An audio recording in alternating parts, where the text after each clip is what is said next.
Hello, YouTube. What is going on? It's your boy GZTV, back with another video. Mic check. Okay, mic check. We're here with another Black Mirror review. I mean, pretty much every week for the last 2-3 weeks, we have been watching an episode of Black Mirror. You know, it's obviously like a short film series. Just none of the episodes really correlate to each other. It's just kind of a cool story every time. So it's awesome. It's gonna make for great content for the channel. A lot of discussion around things like this, and yeah, I mean, this was a shorter episode. Definitely, it was under 50 minutes. And this is actually the season 1 finale. I guess they wanted to kind of test the waters, see how the show did, and obviously it did well because I think we have 6 seasons now. But yeah, you know, plot, critical reception, you guys know exactly how this is going to go. You know how the videos go. So, lawyer Liam Foxwell attends a performance appraisal where they pretty much analyze how he's been doing on the job. And agonizing over it, he repeatedly watches the redo on his grain, an implant which records footage from his eyes and ears. And then obviously Black Mirror takes things from real life and puts a twist on it, and here it is, you know. We can see all of our memories through this grain device, this implant in our ear, back here. I mean, I'm sure that's going to become a thing someday. Arriving at a dinner party for his wife Fionn and her friends, he finds Fionn laughing with Jonas. So obviously he gets a little jealous, you know, the man he is and the pride he has. Throughout dinner, Liam scrutinizes Fionn's reaction to Jonas, whose engagement recently ended. Another guest, Halam, played by Phoebe Fox, talks about how she lacks a grain after being gouged. An attacker cut into the skin behind her right ear to steal her memories. So yeah, she has no recollection of anything.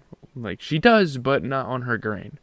Improper removal of the grain can blind the victim, and I don't think she was blinded. Liam invites Jonas to his and Fionn's house, but then exaggeratedly remembers how late it is and Jonas leaves. Fionn invites the babysitter Gina, played by Mona Goodwin, who is looking after their daughter Jody, to sleep upstairs. You know, she would have a long ride home, so they want her to kind of like lodge up for the night, I guess. Liam asks Fionn about Jonas, and she identifies him as a brief paramour from Marrakesh. She says they dated for a month, but Liam shows a memory of her saying that she dated Mr. Marrakesh for a week. A month turns to a week turns back to a month turns back to 6 months. There's all sorts of lies, and I don't know why you would lie in the society that this show takes place in, because you can just go back, look through memories and stuff. You can't lie here, and that would be interesting, you know, to have this memory device, because there'd be so many possibilities open for our society. That'd be like insane.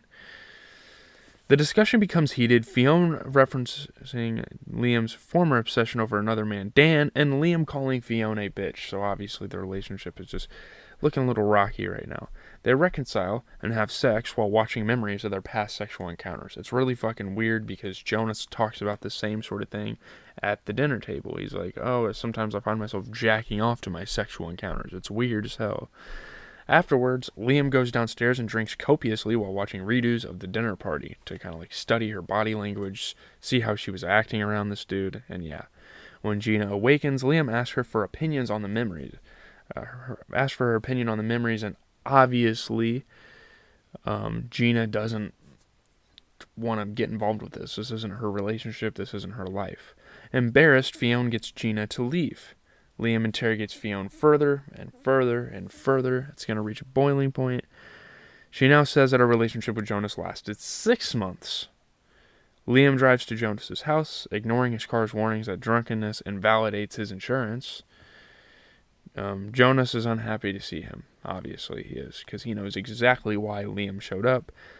And yeah, they live in a world where all this tech is like, oh, you're not in good physical condition, so if you get in a crash, you're not going to get any reimbursements. Acting aggressively, Liam refuses to leave and hits Jonas in a tussle. Halam, who apparently spent the night with him, calls the police. Yeah, this guy likes a lot of women. He has a lot of one-night stands. Liam wakes in his car, which crashed into a tree, and replays his memories. Assaulting Jonas, he made him delete his recorded memories of Fionn. Out of a fit of rage, Liam spots Jonas's memory of Fionn in bed. He asks Fionn about it. She lies at every step until Fionn presses further. After Liam left home over the argument about Dan, Fionn had sex with Jonas around the time Jody was conceived. Aggressively, Liam demands she plays the memory, and she does. And this is interesting because Jody might not be his kid. He might be Jonas's. Later, in an empty house, Liam rewatches memories of Fionn and Jody. He uses a razor blade and tweezers to remove his grain, and the screen cuts to black as he pulls it out. Obviously, he doesn't want the ability to look through his memories because he can see that his wife has been cheating on him, So yeah, obviously the grain can have its good and bad things, and like this concept, like this show is kind of showing what that concept can do. Toby Kebbell played Liam. He was excellent in his portrayal of a man coming abruptly apart at the psychological seams. It got an 89%, 18 reviews, 7 out of 10 on Rotten Tomatoes. Examining how technology amplifies human characteristics, the emotional punch of the entire history of You comes from positing that we don't need futuristic technology to ruin a relationship. We can do it all by ourselves. There wasn't really concrete proof that she had sex with him at the time Jody was conceived. There wasn't proof that Jody was not his son or daughter, whatever. Daughter. Yeah. A- on AV Club, 4 out of 5 on Cult Box, 3 stars in the Telegraph and Games Radar Plus. Those are some big critical websites. It's emotionally immediate and prescient. It's a brave, bitter, and bleak production that's as uncomfortably familiar as it is woefully watchable. The characterization was okay. I mean, Kebbell and Whitaker did great. Kebbell's awesome. You kind of feel a dark shiver of recognition at Liam's actions. Liam's paranoia, alcohol intake, and violence kind of escalated too fast. I think if the show did what it did with the last episode and made it an hour long, I think that would have made it better. Almost every character wasn't super likable. They showed some pretty cringy qualities, I guess. The idea of the episode was awesome. The execution was okay. The premise of grain technology was, that can happen in real life. That's a realistic thing. The episode was grounded in reality. It was pretty relatable, despite a fantastical premise. The grain wasn't so crucial to the trajectory of the story, as jealous people will always find ways to destroy their relationships. You don't need technology to destroy a relationship. The execution of the episode completely fails to explore the technology's dramatic potential. It was pretty sophisticated, but at the same time, I don't know. The episode would have benefited from being longer.